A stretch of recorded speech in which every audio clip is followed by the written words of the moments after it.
Ça fait 6 mois que les bombardements et le siège israélien s'imposent à la bande de Gaza, faisant plus de 34 000 morts à ce jour. Aujourd'hui, on n'a encore aucun accord pour un cessez-le-feu. Il y a 3 mois, la Cour internationale de justice analysait la situation à Gaza comme celle d'un risque de génocide et imposait des mesures provisoires à Israël, notamment l'obligation de laisser entrer l'aide humanitaire dans la bande de Gaza.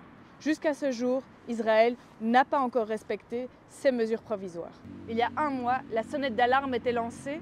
Il y a une situation de famine à Gaza. 100% de la population souffre d'insécurité alimentaire. 70% dans le nord de la bande de Gaza sont confrontés à la famine. C'est donc la famine qui est utilisée comme arme de guerre. Et ça, même le haut représentant de l'Union européenne utilise le terme. Et il ne faut pas oublier la situation en Cisjordanie.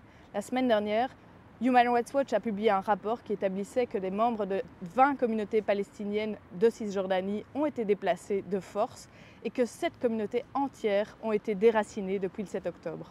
Le 22 avril, le CNCD 11-11-11 organisait avec l'ABP, le MOC et l'UPJB un débat préélectoral sur la question Israël-Palestine, qu'en pensent les partis. Les débats ont permis de mettre à jour des disparités mais aussi des similarités entre les positions des partis.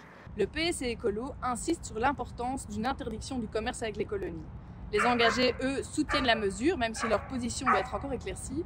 Le PTB et Défi soutiennent la mesure, mais la représentante de Défi ne semble pas l'avoir défendue pendant le débat.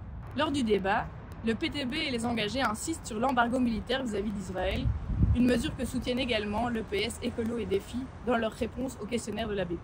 Les représentants de Défi et du MR parlent beaucoup de paix, mais semblent oublier de l'ancrer dans le respect du droit international. Tandis que les engagés, eux, parlent de paix, mais n'ont pas l'air d'avoir un plan très clair pour y arriver. L'actualité et ce débat politique nous montrent l'importance de rester mobilisés pour demander un cessez-le-feu permanent à Gaza, ainsi que le respect du droit international dans la région. C'est pourquoi on vous invite tous et toutes à nous rejoindre le 19 mai prochain dans les rues de Bruxelles pour une nouvelle manifestation pour le cessez-le-feu à Gaza et aussi la commémoration de la Nakba, la catastrophe que les Palestiniens ont subie en 1948.